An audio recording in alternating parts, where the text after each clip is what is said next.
Hey everyone, this is Schism here. I got a 2,500 point pitch battle. My Orcs and Goblins versus Beastmen, the rematch. Alright, starting off on my opponent's far left, he has 8 of the Chocolate Minotaurs here with a full command. To the right of that, he's got a Tuskor Chariot.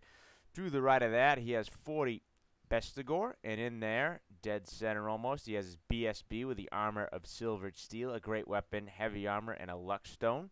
And he has his Beast Lord in there. He's his general with a gnarled hide, ram horn, helm, crown of command, heavy armor, shield, dawnstone, and a biting blade. So he's got a 1-up rerollable save. And every save he makes another attack. In the bunker in the back, he's got 20, 25 of these gore here. And in there, he's got a level 1 Dispel Scroll Caddy, and he rolled up Wild Form for his spell. Then he's got a level 4 with a Channeling Staff and a Talisman of Endurance, and he rolled on the Shadows, and he rolled up Pit of Shades, Panera Pendulum, Miasma, and Occam's Mindrazor. Now, I don't like to see Mindrazor in here, but the good thing is he didn't get any remains in play spells, so he will not hinder my power dice during my turn, which is always nice.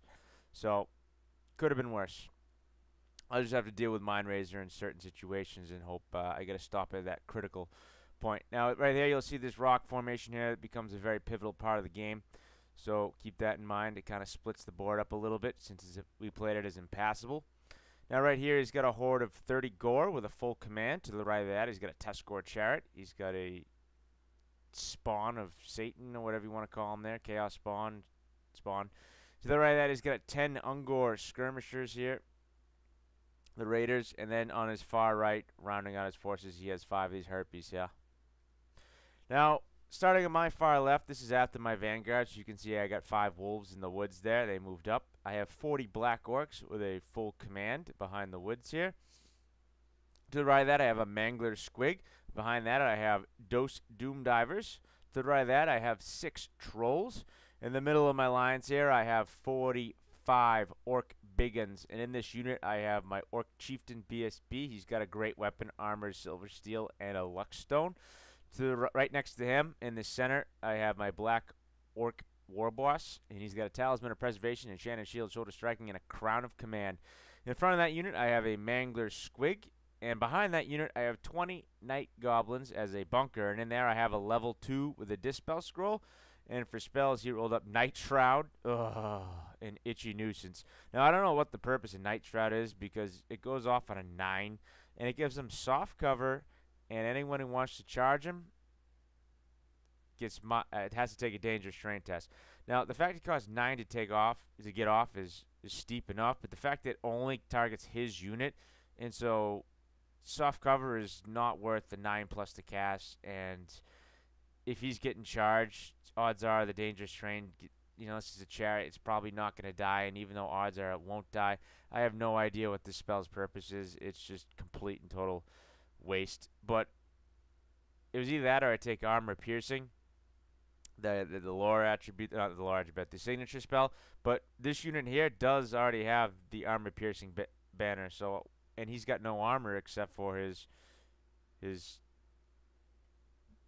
Bestigor herd. So there's really no point to either spell. So I just kept the Night Shroud.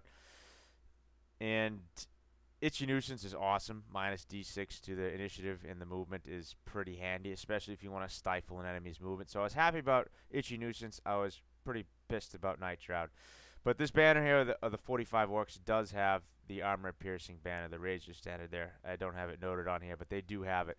And also in that bunker, I have another level 1. He's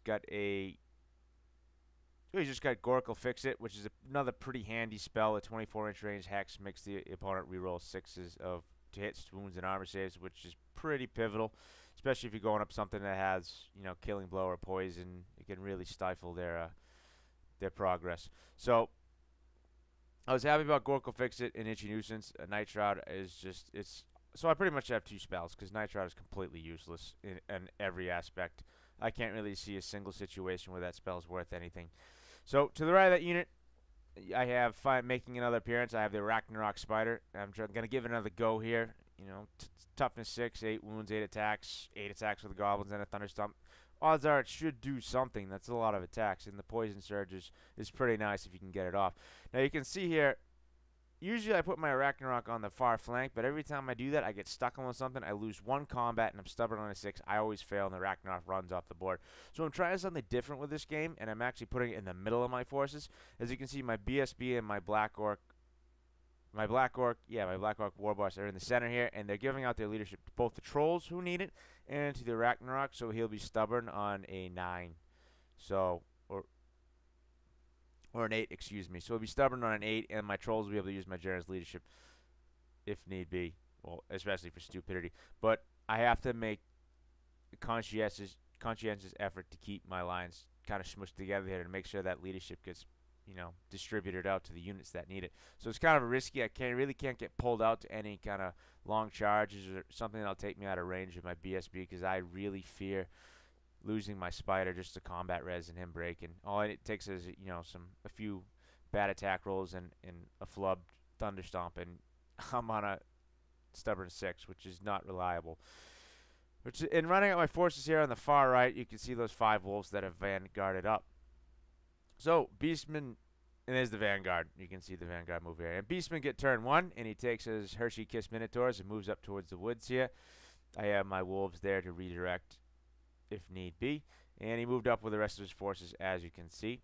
And over here, he put all his chaff on this side, thinking that my war machines were going to go up on the hill. But once I saw this chaff starting to go down here, I decided to put my war machines safely in the middle of my forces. And there's a big open patch there, so I got room to maneuver if need be. So that's why this flank is kind of inundated with chaff here. But he moves up, as you can see. In the magic phase, he gets the miasma off on my Mangler Squig for -3 movement. And Orcs and Goblins turn 1. I take the Mangler Squig and I risk the dangerous terrain, and I move him right into the woods here. I didn't want him to go straight ahead because I was fearing that he might try to move onto it if I rolled high enough with his chariot, and I think a Mangler Squig for a Tuskor chariot is pretty much an even trade, and I don't want an even trade with a Mangler Squig. I want to get its points back plus some. So I opted to risk the dangerous terrain and give a nice angle here to try and get on the side of his line and maybe bounce all the way through, or at least go through the Minotaurs and soften up that Minotaurs. Because I put my Black Orcs on the flank here because I knew that the center of my battle lines would be pretty solid there, so I wanted something to flank. I know these are the woods and I won't be steadfast, but the Mangler Squig should ensure that if these Hershey Kiss Minotaurs here do get into him, they should be softened up somewhat. And although I probably can't take on, because he's got initiative on me, I probably can't take on 8 Minotaurs. But if I can kill a few, I can probably absorb some wounds and definitely deal a punishment back. I'm just afraid of losing too many Black Orcs before I even get a chance to swing. So the Mangler Squig comes over here. And the center of my battle lines, my Mangler Squig here only moves up 2 inches, so it kind of stifles my whole entire advance here. I would love to get him up a little further, but it does keep him away from his chaff on the right side, so he'll be tougher for him to step on it. And on the far flank over here, I take my Ragnarok and I put it right up in the face. Now, I'm stubborn, and I'm inside the leadership bubble of my general and my BSB still. I measured it out, so I'm exactly 12 away from both of them. So I will get a rerollable stubborn test, no matter what he brings in. Even if he brings in the chariots and the ranks and all that, or anything into the flank, I will be stubborn. And this whole Ragnarok spider here is just to tie up this whole entire flank.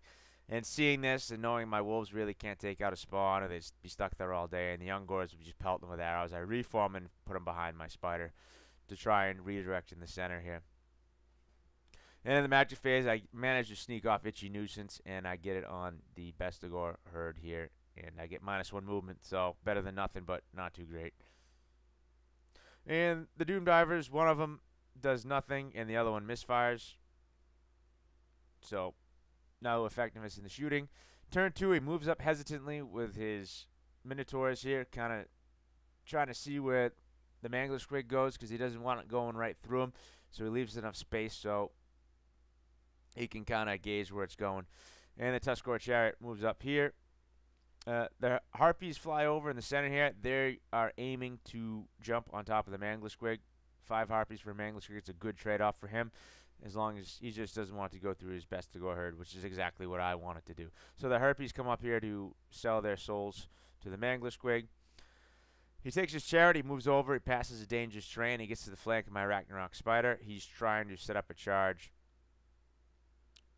Oh, what happens here first, actually, is he tries to take his spawn here and roll to get in front of my Ragnarok Spider to speed bump it, but he rolls a 4 and he doesn't make it. He doesn't obstruct my view to his gore herd here. So once that happens, he backs his gore herd up 3 inches, and then he moves his chariot over with the dangerous terrain here to get a flank charge on me. Because, yeah, there's plenty of space there between Fraggle Rock and the spawn for me to get my spider through. And he moves his Ungor Raiders up to take a few pot shots off. Now, in the magic phase, he managed to get Miasma off, and he gets the boosted version. So this spider now is -2 movement, weapon skill, and initiative. Now, I'm not really worried about the initiative because he's not going to kill me with anything. And I'm not worried about the movement because I'll still make this charge into the Gore Herd because I'll be movement 5 with Swift Stride. But the weapon skill will hurt because now he's going to be hitting me on 3s. And, 3 is rerollable if he passes his Primal Fury. And if he can roll a lot of 6s to wound because he'll probably hit a lot, he's forcing me to make armor saves. And armor saves are not a place you want to be as an Arachnarok Spider. So, but he did miscast casting that, so he got it off irresistibly, and he rolled a 12, I believe. So he lost his 1 magic level, and he lost the Miasma. So I don't have to worry about that anymore, which is good because Miasma is a devilishly good spell. So in between this Mangler Squig and the Bestigo Horde is exactly 13 inches, and so I go for broke. I had an option to go for the herpes there, but then that would have put me into contact with Fraggle Rock there, and then if I hit Fraggle Rock, then the Mangler Squig just dies. So I attempt to long bomb it. The average on 3 dice is a 10, I believe, or 10.5, and you can see the dice there. I actually rolled exactly a 13. So I go hit the Bestigo Herd. I go straight through, and there's not enough room in between to pop out, so I go straight through his Wizard's bunker there, too. So that was best case scenario for me. I managed to take out 7 of the Bestigor, which is good. Any amount of their number fewer is easier for me to deal with. And I take out 8 of his bunkers, so his bunker is quite dwindled there. And the Mangler Squig is now loose behind his lines. So I couldn't make it past Fraggle Rock and the Chaos Spawn, so I just go into the Chaos Spawn. And I clip him, and I can't close the door because of the herpes there, so he has to close the door to me, so I'm facing this direction. Now, I'm only weapon score 2 here, so he has a good chance of surviving. I take my wolves here, and I just park him in front of his Bestigo Herd to buy me a turn to see how the flanks fold out. I take my Mangler Squig, and I park it, well, I aim for the Chocolate Minotaurs here, but I fall short, but I'm right in front of him, so he has no choice but to step on him and just absorb the Mangler Squig. He doesn't have any chaff over here because he loaded all the chaff on the hill to try and go after my war machines that he anticipated going there. So this Mangler Squig has nothing to really worry about, so it's just sitting in front of his Minotaurs. And I inch up with my Black Orcs to meet the Minotaurs right after they step on that thing. In the shooting phase, that Doom Diver that misfired, I can't fire this turn still. My other Doom Diver I misfire with, and it has to go at a direct line. I aim at the chariot on the far right, and so I have to hit the first unit in its path there, and I hit my trolls, and I do a wound to my trolls. In the magic phase, I get off Itchy Nuisance on this chariot, and I get -4 movement, which is amazeballs because my trolls are within charge distance, and so he can't tie up my trolls with this chariot. I also managed to get off Gork'll Fix It. Now, I am only level 2, and he has a level 3 now, but he broke concentration on the first spell, and because I get that extra mushroom die, I can 2 or 3 dice a spell, and then with that extra die, I can roll some pretty high amounts. So as long as I don't roll a 1, even though the Goblin lore isn't the best, you can force out quite a bit of spells. You pretty much got Focus Ruination, the old Slan used to have. It just don't roll a 1, so they can pump out a lot of magic. So this chariot here is rerolling all its 6s to hits, wounds, and its armor saves. And the combat, this Chaos Spawn, he rolled 6s, so we got 7 attacks. He does 2 wounds to the Arachnarok with a Chaos Spawn.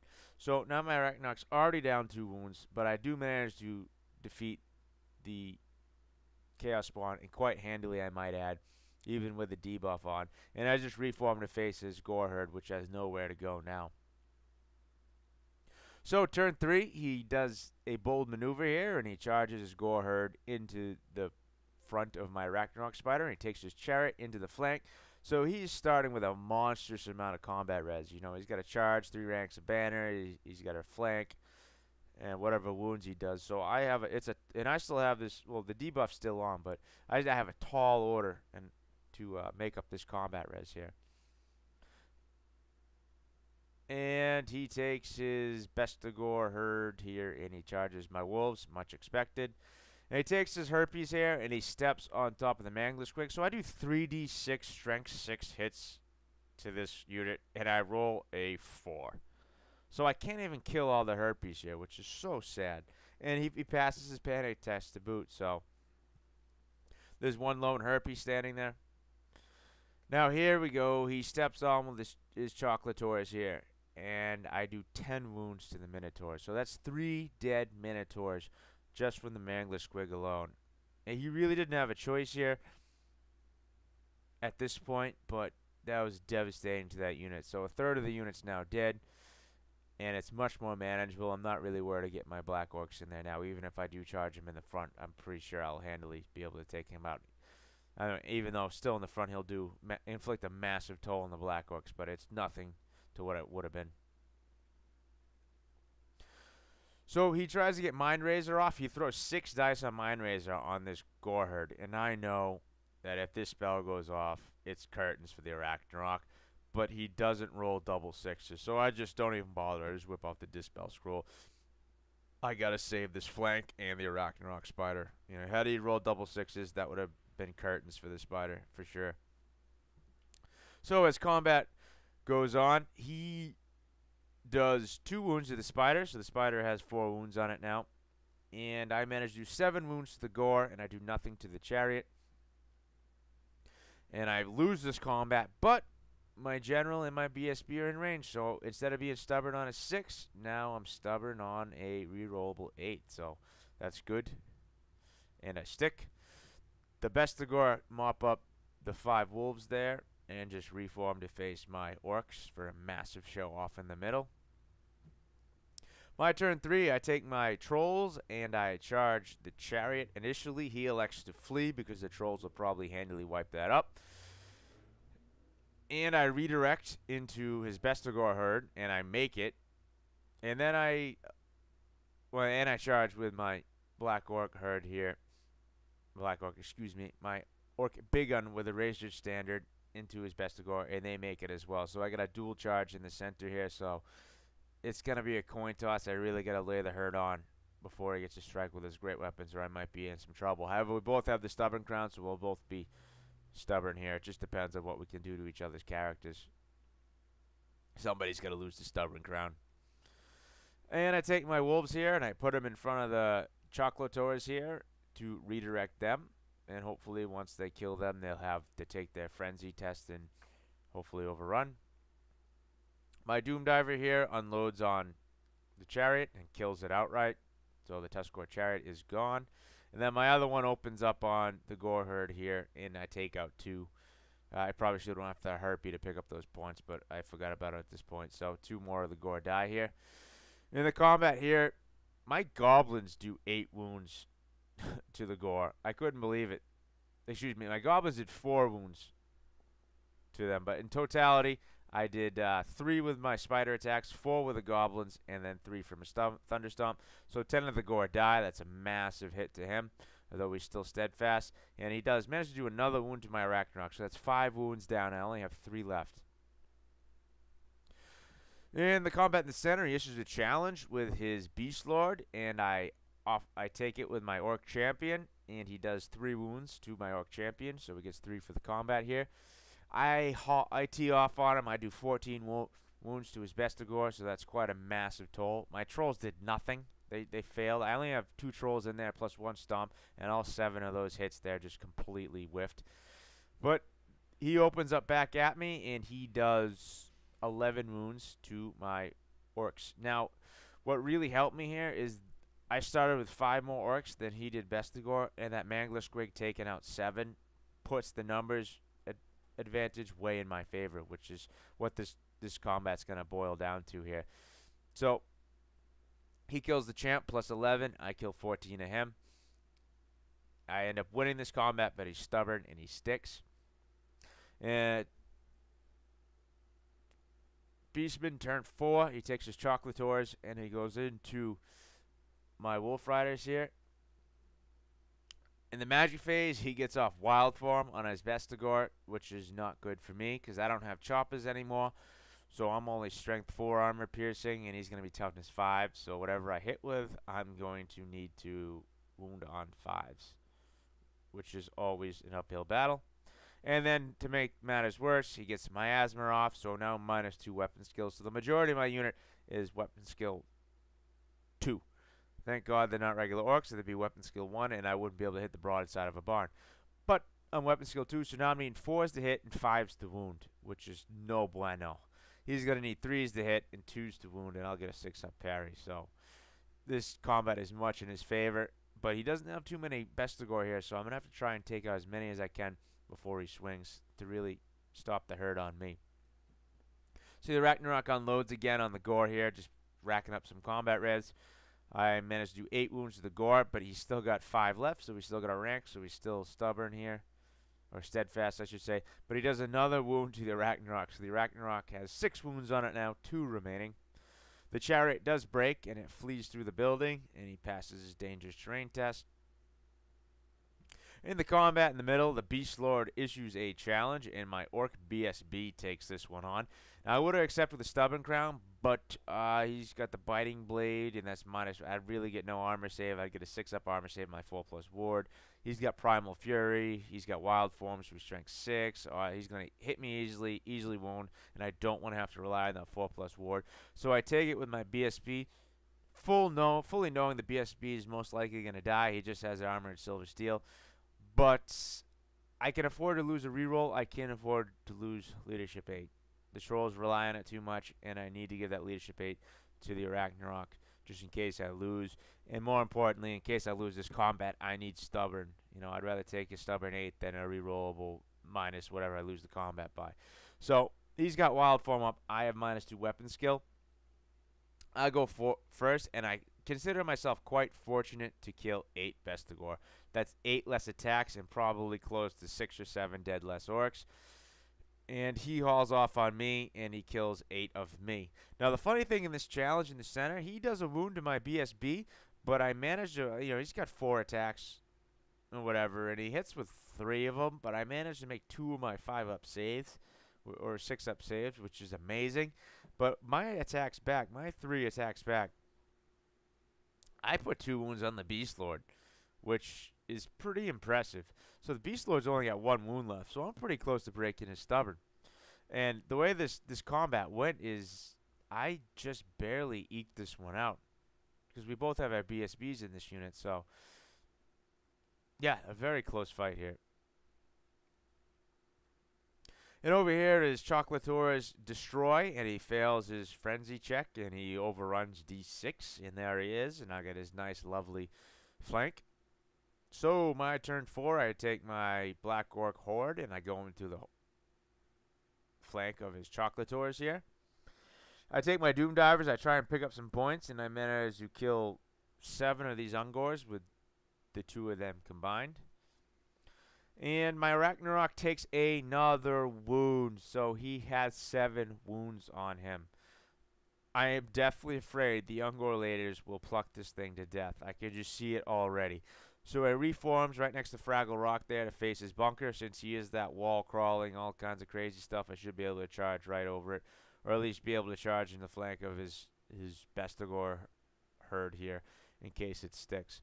So the Gores there are finally been gobbled up by the spider. In the combat in the center, the Beast Lord finally defeats the Orc BSB. I just couldn't make enough armor saves here.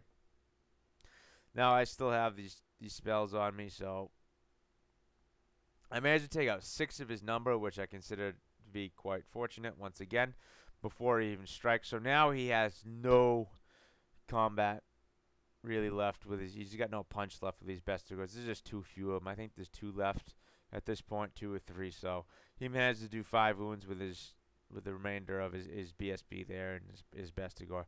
So I win the combat, but his Lord's still alive here, and he's stubborn, so we stick around. At this point, my trolls are out of combat because I can't squish down at all. So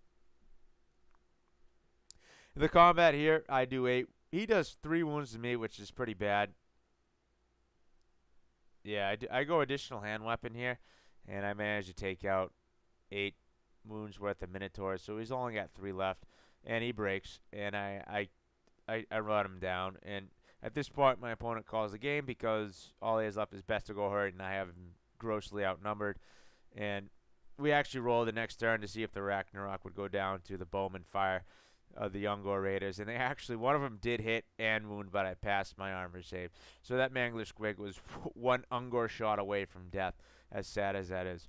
So some notes about the game here. Mangler Squigs, A++. For the points cost, Mangler Squigs cause a tremendous amount of trouble.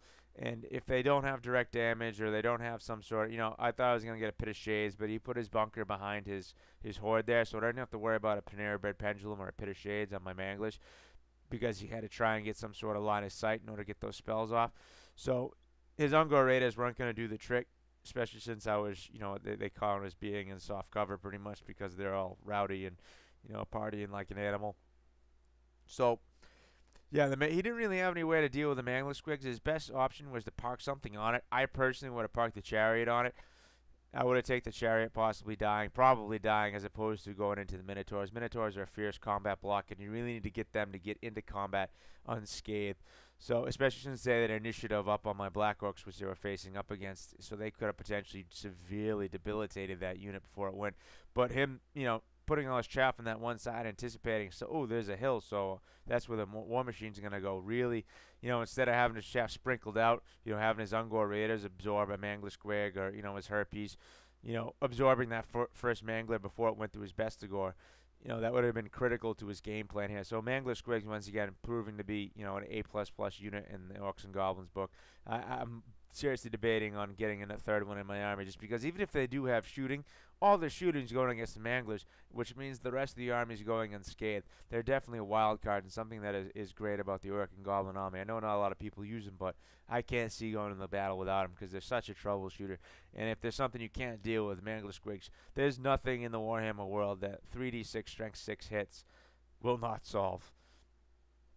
Or even 2d6, with a good roll. But if they want to step on them, they're going to pay the price. Especially if that thing gets parked right in front of your combat unit and you have nothing to really do about it. You have to take the hit, or else they're going to go straight through you and possibly bounce back and do it again. So, next on the Arachnarok, I wanted to give another try. I gave it a different method.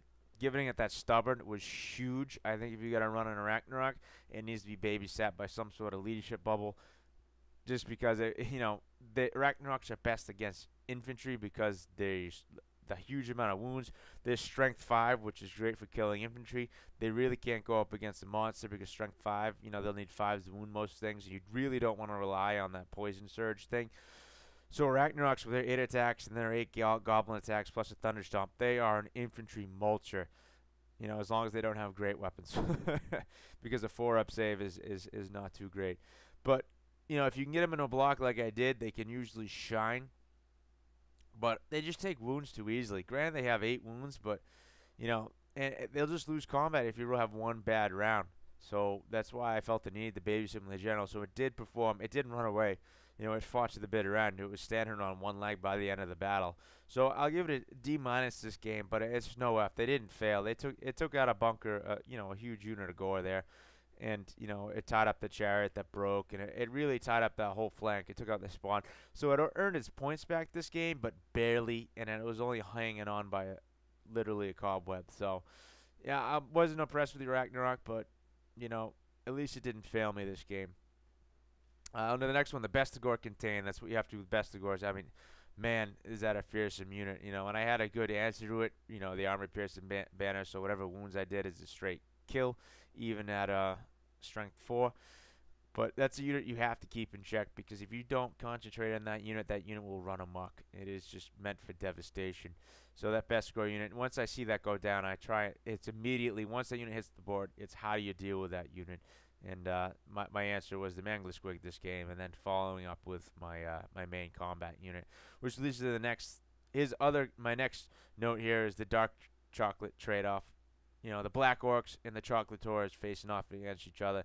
Now in this match, I kind of when the board started going down, I saw the Gore herd, and I said my Ragnarok can deal with this. And then when the Chocolators went down, I knew I wanted my stubborn block against his Bestigor because I knew he'd do a massive amount of damage, and the Black Orcs would probably lose that combat, if not come close to tying it. It was a dicey, but so I wanted the stubborn against the Bestigor. So that only left the only job I had for the Black Orcs is to go up against really the Minotaurs, which is his other combat block. And he's got the initiative on me, but that Manglisquig softened him up. It really sealed the deal for that trade-off.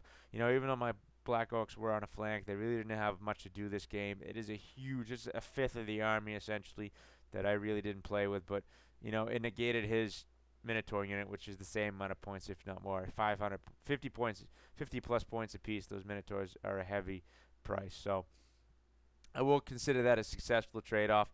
Would I do it again? Probably, but I wouldn't do it without something to soften up those Minotaurs. I'd hate to see what a full unit 8 would be able to do to the Minotaurs before the Black Orcs got to strike. So my next one, level 2 defense and the mushies. Goblin magic. I mean, some of the spells are utterly useless. Some are kind of wonky, and then there's a few that are just amazeballs. And I'd love to take a level 4 goblin, but the mushroom itself, if you roll a 1, if you're gonna take goblin magic, you gotta take a night goblin. That extra D6 added to your power to cast is amazing. Granted, you roll the 1, it screws your day up, but all the other 5 out of 6 times you don't roll that 1, you're getting a huge boon to that spell. And I feel like if you're gonna take a night goblin wizard, you gotta take 2 just in case you roll that 1. You just don't kill your magic phase. And I feel a level 4 might be a big point sink, so I think multiple level 2s is the way to go. I tried the level 4 orc magic thing, and yeah, it's great and all, but I just find, there's too many situations where too many of those spells are just not useful at all. Yeah, the hand and foot are amazing, but besides hand and foot, is it really worth the 200 plus points? It could be, if it could be, but I just don't on a utility base. I just don't find it to be too useful enough. Where the goblins, you need to have some sort of magic defense. You don't want to go with just undernatural dispel. So the level 2 with a mushroom, and I think about fitting another level 2 in here to try and get at least 3 spells I can get off a game. I mean, I don't want Night Shroud ever again. Oh, heaven forbid I ever get that spell again. I'm going to go psycho. It's so useless. So yeah, the level 2 with the mushrooms, they have, with a sneaky stealing thing over there, whatever it is there, you can take their dice back. I mean, you cast a spell, you eke it through, and then you can have a chance to steal one of their dispel dice, and you steal it on a 5, which is actually not that bad. And then you start tilting the magic odds in your favor. I mean, you can get off Itchy Nuisance, you can do some movement, weapons, movement initiative shenanigans. That Gorkle fix it's pretty good. You can put armor piercing on something. I think one of them is poison attacks. You never know when that stuff could come in handy, and it's nice little buffs like that. So yeah, level 2s I think are definitely the way to go. Nice little accent to your army, but you're not using a lot of points, devoted to your magic, because when it comes to orcs and goblins, it's always nice to have a lot of beef. So, and I do need to give an applause once again to the orc big guns with the Razor Standard, because that unit is probably one of my favorite units in the Warhammer world right now. Thank you very much, and victory to the orcs.